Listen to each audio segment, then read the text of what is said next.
एक बार फिर से आप सबका स्वागत है किरोशन नर्सिंग एकेडमी के ऑनलाइन प्लेटफॉर्म पे। तो जैसा कि आप सबको पता है, अपन जो भी नर्सिंग ट्यूटर से रिलेटेड जो भी गुड न्यूज है, न्यू रिक्रूटमेंट है या उसके जो ओल्ड पेपर्स है, जो भी अपडेट्स है वो समय समय पे आप तक देते आए हुए हैं।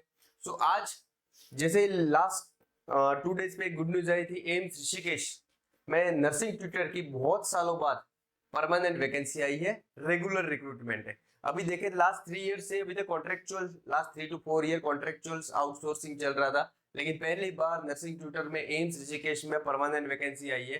तो मैं लिटिल बिट ब्रीफली उसके एडवर्टाइजमेंट रूल्स, क्या आप उसके लिए एलिजिबल हो, कैसे एलिजिबल होंगे, आपके क्या क्या एक्सपीरियंस सर्टिफिकेट की जरूरत है और क्या क्या चीजें आप में एज ए एलिजिबल कैंडिडेट होनी चाहिए और कैसे एग्जाम को क्लियर करना है, उसके बारे में ब्रीफली आपको बताऊंगा। शायद ये मेरे एक्सपीरियंस के बेस पे आपके लिए हेल्पफुल होगा। तो जरूर आप लोग शेयर कीजिएगा। जो भी नर्सिंग ट्यूटर प्राइवेट्स में अभी काम कर रहे हैं, बहुत अच्छी अपॉर्चुनिटी है सेंट्रल गवर्नमेंट एम्स के लाइक इंस्टीट्यूट में काम करने की। और आपको पता है ये पे ग्रेड के बारे में भी मैं आपको डिटेल में बताने वाला हूँ। तो जैसे ही आप तक ये वो वीडियो पहुंचे तो आप एक अपने फ्रेंड्स तक जरूर पहुंचाए, ताकि उनकी अपन कैसे भी करके हेल्प आउट कर सके। और जो प्राइवेट इंस्टीट्यूशन में कर रहे हैं, अच्छे इंस्टीट्यूट में हो आप लोग सब, वेरी टैलेंटेड एक्सपीरियंस स्टाफ हो, तो वो एम्स जैसे सेंट्रल गवर्नमेंट इंस्टीट्यूट में आप सबकी जरूरत है। तो आप इसको जरूर शेयर करें ताकि सब लोग ज्वाइन करें, उसके लिए प्रिपेयर करें। बहुत इजी है प्रिपरेशन। अभी last 2 days back AIIMS Mangalagiri का भी एग्जाम हुआ था, अभी एम्स भोपाल का भी एग्जाम होने वाला है, एम्स जोधपुर के नर्सिंग ट्यूटर का एग्जाम होने वाला है, और फिर से ये बहुत ही बड़ी बम्पर वैकेंसी एम्स ऋषिकेश के अंदर भी आई है। तो चलिए रिक्रूटमेंट रूल के बारे में बेसिकली देख ले, आप क्या क्या एलिजिबिलिटी क्राइटेरिया होनी चाहिए। तो बेसिकली देखिए, एम्स ऋषिकेश जो है, जो एडवर्टाइजमेंट 25 अगस्त को आ चुकी है और आज से ही उसके क्या है, आज से ही उसके फॉर्म फिल होना स्टार्ट हो गए हैं। क्लियर है? तो आपको लिंक के द्वारा बता दीजिए, वो लिंक कैसे फॉर्म फिल करना है वो भी आपको शेयर कर देंगे, आप डिस्क्रिप्शन बॉक्स में देख सकते हो। तो आज ये एम्स ऋषिकेश जो कि उत्तराखंड से है, उत्तराखंड की लैंड पे एम्स ऋषिकेश है, जो आप सबको पता है, जैसे कि हर स्टेट में एक एक एम्स बिलोंग करता है। तो अगर आपको एम्स ये वाली नर्सिंग ट्यूटर ज्वाइन कर दिया तो आपकी permanent life time vacancy joining कहाँ पे रहेगी? एम्स ऋषिकेश में। तो बेस आपकी जो आपकी प्लानिंग है उसकी बेस पे अगर आपको ऐसे लगे, सुटेबल लगे, तो ये आप जरूर ज्वाइन करें। तो ये वाली जो वैकेंसी है वो कैसी है? Recruitment post for the tutor and clinical instructor on the direct recruitment basis AIIMS Rishikesh. आज से 5 साल पहले एक बार वैकेंसी निकली गई थी, लेकिन बाद में उसे कन्वर्ट कर दिया था कॉन्ट्रेक्चुअल में। अभी एम ऋषिकेश की टीम पूरी चेंज है, तो आप जरूर इसको अप्लाई करें। ये ऑनलाइन एप्लीकेशन है, थ्रू द ऑनलाइन आपको लिंक डिस्क्रिप्शन बॉक्स में मिल जाएगी, थ्रू द आप अप्लाई कर सकते हो डायरेक्ट रिक्रूटमेंट के लिए। क्लियर है? अब अपन देखेंगे धीरे धीरे कि कितनी वैकेंसी है। वैकेंसी के बारे में ब्रीफली मैं बताऊं आपको, तो वैकेंसी कितनी है? ट्यूटर और क्लिनिकल नर्सिंग इंस्ट्रक्टर की वैकेंसी है 33 पोस्ट है। टोटल कितनी पोस्ट है? 33 पोस्ट है, जिसमें से जनरल कैंडिडेट की पोस्ट है कितनी? 15 as a general candidate, 8 OBC, SC5, ST2 और EWS3। अगर आपके पास EWS सर्टिफिकेट नहीं है तो जरूर बना दीजिएगा, बहुत ही बेनिफिशियल रहेगा ये, मैं मान के चलिए। क्लियर है? तो आप, one post is reserve for the PWD, physical handicap candidate के लिए फर्स्ट वन पोस्ट रिजर्व है। किसके लिए? फिजिकल हैंडीकैप कैंडिडेट के लिए वन पोस्ट रिजर्व है। क्लियर है? तो ध्यान रखना, ये सब चीजें आपको बेसिक बता दी। अब क्या, director AIIMS Rishikesh reserve right to very increase और डिक्रीज द वैकेंसी। डायरेक्टर साहब चाहेंगे एम्स ऋषिकेश को तो इस वैकेंसी को इंक्रीज कर सकते हैं या फिर डिक्रीज कर सकते हैं। Reservation as per central government rule आपको बता दिया, कौन कौन सी कैटेगरीज है, एलिजिबल क्राइटेरिया क्या रहेगा। क्लियर है? पीडब्ल्यूडी के लिए मैंने बताया कि 1 सीट रिजर्व है, पीडब्ल्यूडी के लिए 1 सीट रिजर्व है। एज रिलैक्सेशन, तो एज की यहाँ पे कोई दिक्कत नहीं है। जैसे नर्सिंग ऑफिसर में आप अप्लाई करते हो 30 ईयर लिमिटेड है, लेकिन यहाँ पे 50 ईयर, कितने, टिल 50 ईयर तक आप एलिजिबल हो। इसके बाद रिजर्वेशन अलग अलग कैटेगरी की बेनिफिट अलग अलग है, तो शायद आप 50 ईयर से पहले हो तभी आप सोचेंगे कि मैं अपनी प्लेस चेंज करूं जॉब की और मैं बेटर जॉब में जाऊं, तो आप सब एलिजिबल हो टिल जिसकी 50 साल की एज नहीं हुई है। क्लियर है? तो अब देखें सबसे इंपॉर्टेंट चीज, सबसे इंपॉर्टेंट चीज यहाँ पे देखें, ईडब्ल्यूएस। आप ध्यान रखना, ये ईडब्ल्यूएस की जो सर्टिफिकेट है वो वेरी इंपॉर्टेंट है। आपको 2022 कहाँ पे, 2022 में बनाना है और 2023 वाले सेशन का। और आपका ईडब्ल्यूएस बना हुआ कब का होना चाहिए? ईडब्ल्यूएस 1 अप्रैल के पीछे बना हुआ होना चाहिए। क्लियर है? 1 अप्रैल के बाद का होना चाहिए, सेंट्रल गवर्नमेंट के रूल के बेसिक पे होना चाहिए, ऐसा नहीं आप किसी भी स्टेट से बना के रखो। तो ये बेसिक चीजें हैं।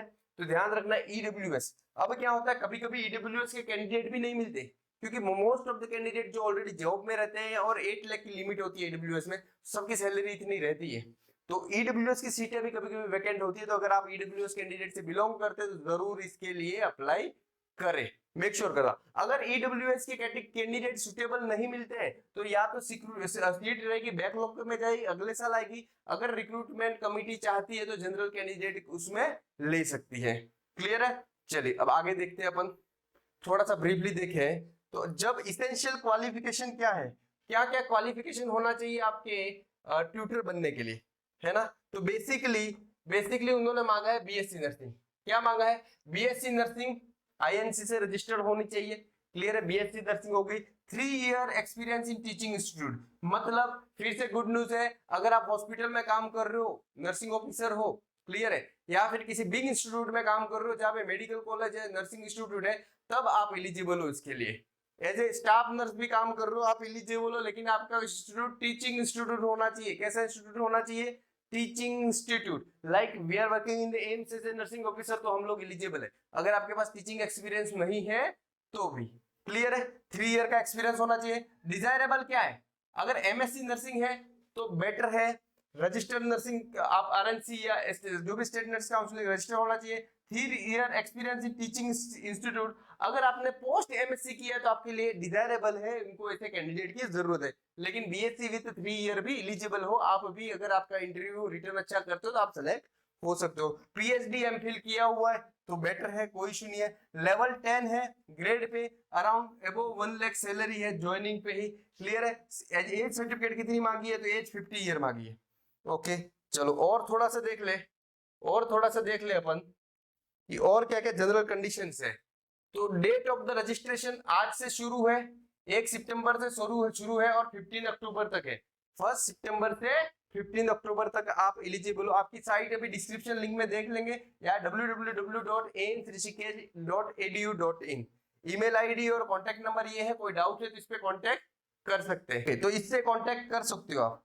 ओके चलो ठीक है। और बेसिक करें, कब तक आप फॉर्म भर सकते हो? तो 1 सितंबर आज से आपके फॉर्म स्टार्ट हो चुके हैं और आप 15 अक्टूबर तक फॉर्म भर सकते हो रात को 12 बजे से पहले। साइट आपको डिस्क्रिप्शन में लिंक आपको मिल जाएगी। और क्या? Application must be fill essential eligibility criteria, education qualification, age limit on the last day of submission. सब आपका एक्सपीरियंस कब तक होना चाहिए? Last date of the submission मतलब 15 अक्टूबर तक। अगर जनरल कैंडिडेट हो आपकी फीस 2000 है, एसटी एससी 1000, पीडब्ल्यूडी मतलब फिजिकल हैंडीबैक या बेंचमार्क से तो एग्जेम्प्टेड, आपके लिए फ्री ऑफ द कॉस्ट है, आपके लिए फ्री ऑफ द कॉस्ट है। क्लियर है? चलो अब आगे देखें और थोड़ी सी चीज इसमें और ब्रीफली देखें। तो फिर ये एज रिलैक्सेशन है। एसटी एससी के लिए कम से कम कितना होना, सर्टिफिकेट जो होना चाहिए तहसीलदार के द्वारा बना होना चाहिए। एज रिलैक्सेशन कितनी है? 3 ईयर और 5 ईयर है। क्लियर है? एसटी एससी के लिए 5 ईयर है, ओबीसी के लिए 3 ईयर है, और आप सेंट्रल गवर्नमेंट एम्प्लॉई हो, आपने कंटिन्यूस 3 ईयर की सर्विस है तो आप 5 ईयर एज रिलैक्सेशन है। लेकिन मेरे हिसाब से 50 साल काफी है, जो भी मूव करना चाहेंगे 50 साल पहले ही करने वाले बंदे लगते हैं। ठीक है चलिए नेक्स्ट अपन देखें तो क्या है? Reservation EWS certificate. EWS certificate आपका बना होना चाहिए। कब से बना होना चाहिए?